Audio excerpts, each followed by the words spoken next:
से निकला धर्म है अब जाए झूठा, दिया विधाता ने है जो हर अवसर जाए झूठा।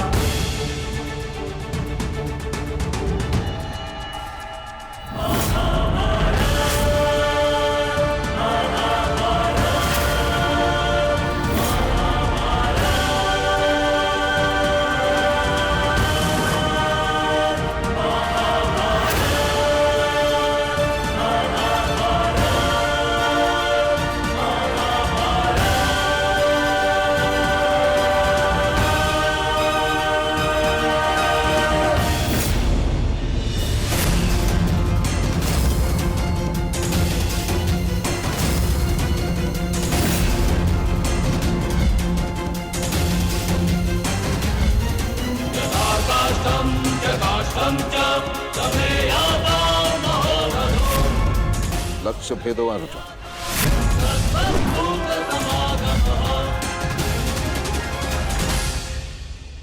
मैं नहीं चाहती कि मेरा कोई भी पुत्र एक दूसरे का वध करे।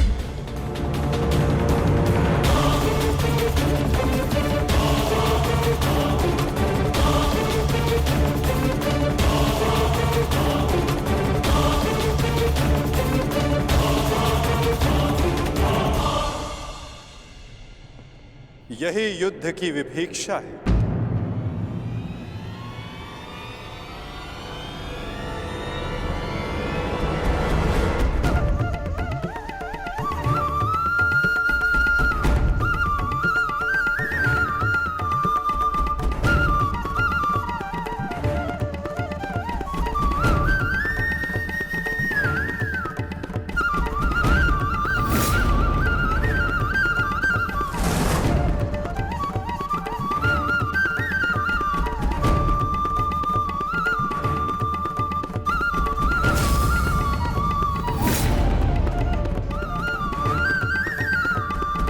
चाहे जो भी पक्ष जीते, परंतु हानि दोनों ही पक्षों को होती है।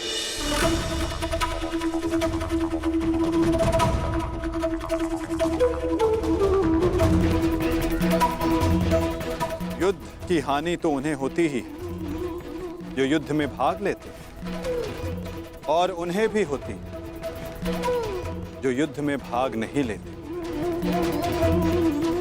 और अब जो मैं बताने जा रहा हूं, यहां उपस्थित कुछ लोगों को यह ज्ञात है, और जिन्हें ज्ञात नहीं है वो इस बात को जान लें।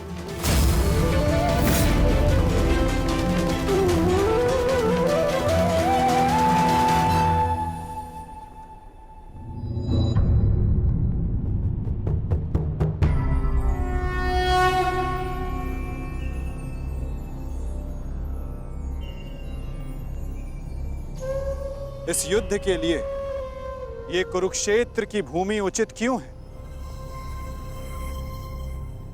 सर्वप्रथम ये धरती कुरुवंश के अधिकार में आती, इसलिए इस धरती पर कौरव और पांडव इन दोनों का समान अधिकार है।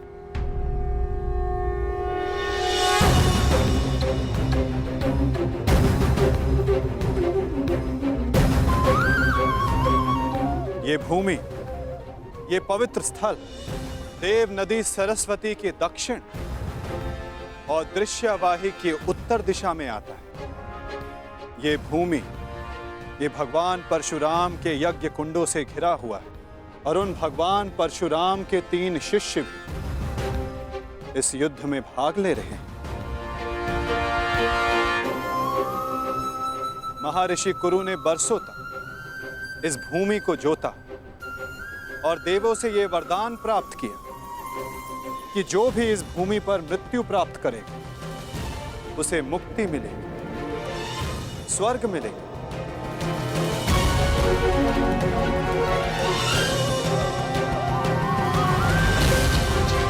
और जिसे विजय प्राप्त हो उसे न्याय मिलेगा। ये भूमि न्यायदात्री, पाप नाशिनी है, और ये युद्ध भी न्याय के विजय के, पापों के नाश के लिए हो रहा है। मुझे विश्वास है कि युद्ध का परिणाम चाहे जिस पक्ष में क्यों ना हो, धर्म स्थापना अवश्य हो। क्षमा शमोस्तेयम्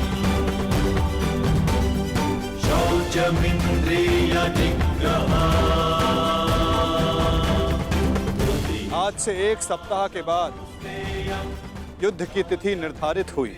दोनों ही पक्षों के पास युद्ध की तैयारियां करने के लिए 1 सप्ताह का समय है। दशकं धर्मलक्षणम्। और उसके पश्चात दोनों ही पक्ष यहां पुनः उपस्थित होंगे।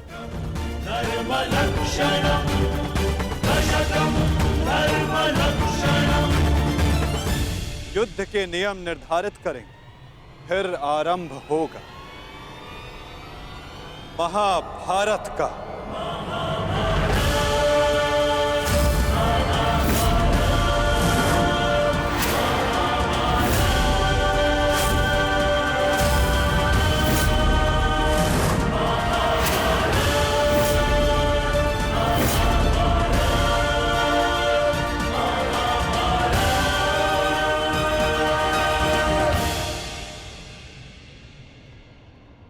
हेलो अर्जुन,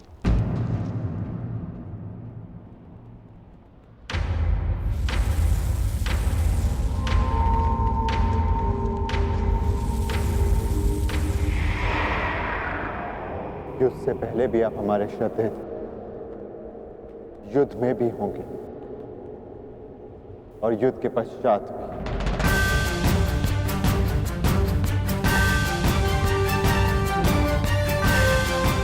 प्रणिपात। आयुष्मान भव।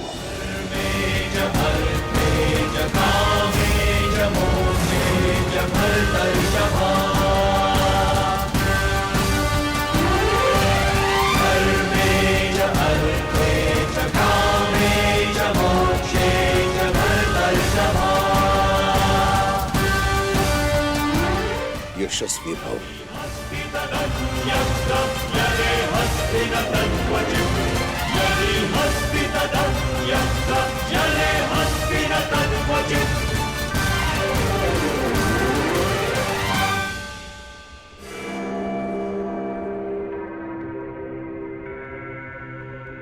ये क्या था पितामह, जिन्हें हम युद्ध में परास्त करके उनका अंत करना चाहते हैं, उन्हें आप लंबी आयु का आशीर्वाद दे रहे हैं। ये दुर्योधन जब छोटे आशीर्वाद मांगे तो उनको आशीष देना बड़ों का कर्तव्य है।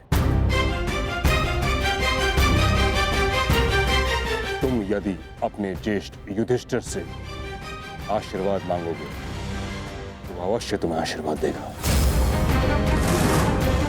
इतनी बड़ी सेना है तुम्हारे पास, मेरे केवल एक आशीर्वाद देने से तुम अपना आत्मविश्वास खो बैठे।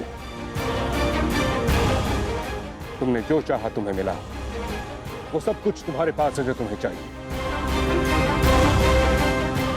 मैं तुम्हारे पक्ष में इस युद्ध में खड़ा हूं, परंतु पांडवों को भी मेरे आशीर्वाद का अधिकार है।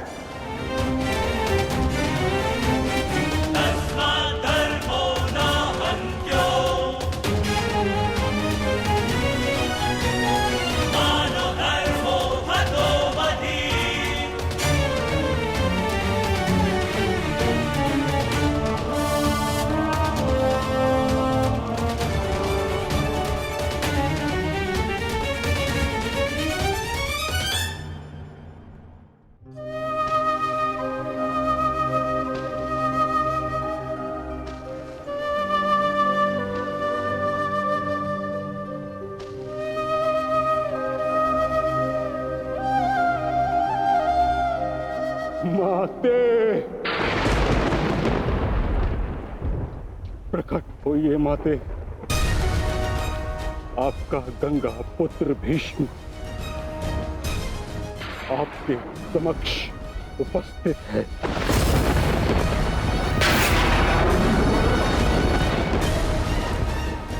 क्या मेरी आवाज आप तक नहीं पहुंच रही? समूचे संसार को अपने जल से शीतलता प्रदान करती हैं आप। आज अपने पुत्र के जलते हुए हृदय को शीतलता प्रदान करिए माते। प्रकट होइए। समझ गया मैं। आप मुझसे रुष्ट हैं, असंतुष्ट हैं। आप कर भी क्या सकती हैं? इस पथ का चयन अपने लिए मैंने स्वयं किया। यही मेरा दोष है। मेरा दोष वो प्रारब्ध है जिसने मुझे इच्छा मृत्यु का श्राप दिया है। मेरा दोष मेरी वो प्रतिज्ञा है जिसे मैं तोड़ नहीं सका।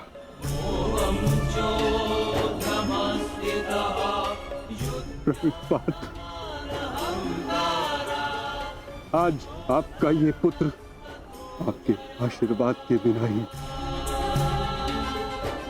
युद्ध में भाग लेने जा रहा है। अपनी भूल के लिए भाग्य को दोष देना उचित नहीं है गंगापत।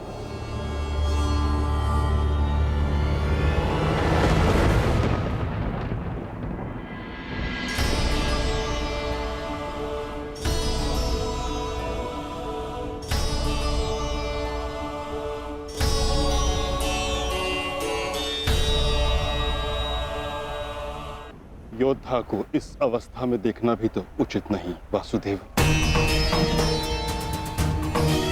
मेरे समक्ष केवल एक योद्धा ही कहाँ खड़ा है?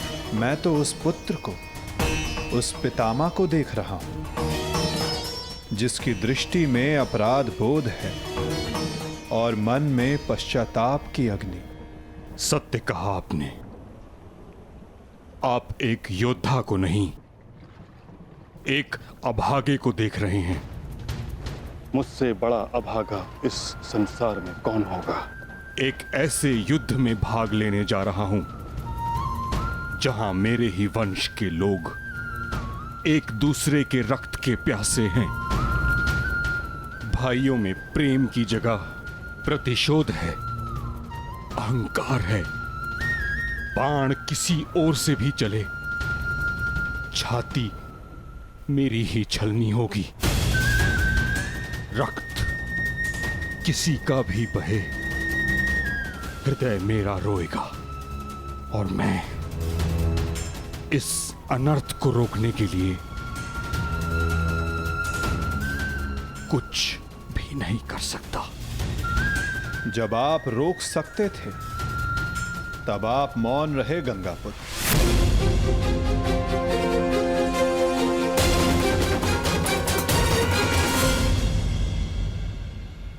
इस युद्ध को संभव बनाने में आपका भी योगदान है गंगापुत्र। उस अधर्म के आप भी भागीदार थे। भागीदार नहीं वासुदेव, विवश था मैं। अपने वचन से, अपनी प्रतिज्ञा से बंधा हुआ था। आपकी प्रतिज्ञा हस्तिनापुर के सिंहासन की रक्षा करना थी। और हस्तिनापुर एक वस्तु, एक राज्य नहीं, एक सोच थी जो भारत में धर्म का उदय कर रही थी। वचन या प्रतिज्ञा कभी उस कारण से अधिक बड़ी नहीं होती जिसके लिए प्रतिज्ञा ली गई है। आपकी प्रतिज्ञा का कारण था हस्तिनापुर की सुरक्षा, अपने वंश का यश। और आज आपकी प्रतिज्ञा हस्तिनापुर को, आपके वंश को कहां ले आई है गंगापुत्र? आपने हस्तिनापुर को ऐसा राजा दिया जो अपनी ही प्रजा के अश्रु नहीं देख सकता, ऐसा युवराज दिया जो अपनी ही भ्राताओं की संपत्ति से द्वेष रखता है। आपके इस वचन ने एक स्त्री का भरी सभा में सबके समक्ष मान मर्दन होने दिया। माता पिता अपनी संतान को वचन देते हैं कि वो उनका साथ देंगे, परंतु अपनी संतान को सही मार्ग पर रखना माता पिता का कर्तव्य होता है। यदि उचित समय पर आपका धनुष उठा होता, आपने अपना स्वर उठाया होता, तो आज संपूर्ण भारत महाभारत की चौखट पर ना खड़ा होता गंगापुत्र।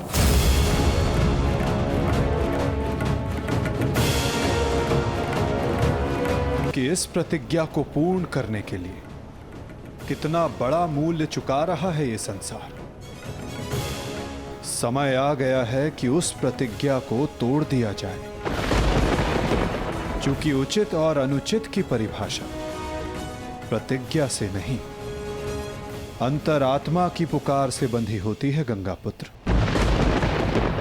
ये चुनाव आपका था और इसका फल भी आप ही भोगेंगे।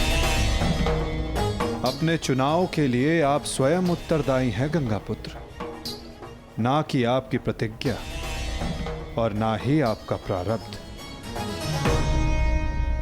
ठीक कहा आपने वासुदेव। मैं अपने चुनाव का उत्तरदायित्व अपने सर लेता हूं।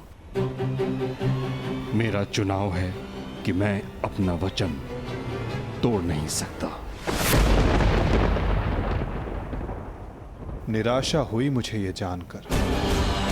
कदाचित इसके लिए पांडव आपको क्षमा कर दे, कदाचित याज्ञसेनी आपको क्षमा कर दे, कदाचित मैं आपको दोषी ना मानूं, परंतु इतिहास आपको इसके लिए कभी क्षमा नहीं करेगा गंगापुत्र।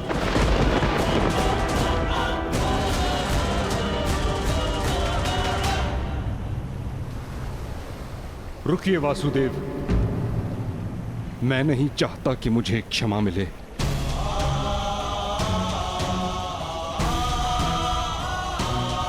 वचन पूर्ण करने का पुण्य मुझे मिले न मिले, परंतु मौन रहने का दंड मुझे अवश्य मिलना चाहिए। मैं अपने निर्णय से असंतुष्ट हूं, परंतु इस बात का मुझे संतोष है कि पांडवों के पास वो अस्त्र है जो मुझे मेरी प्रतिज्ञा और मेरे श्राप से मुक्ति दिला सकता है।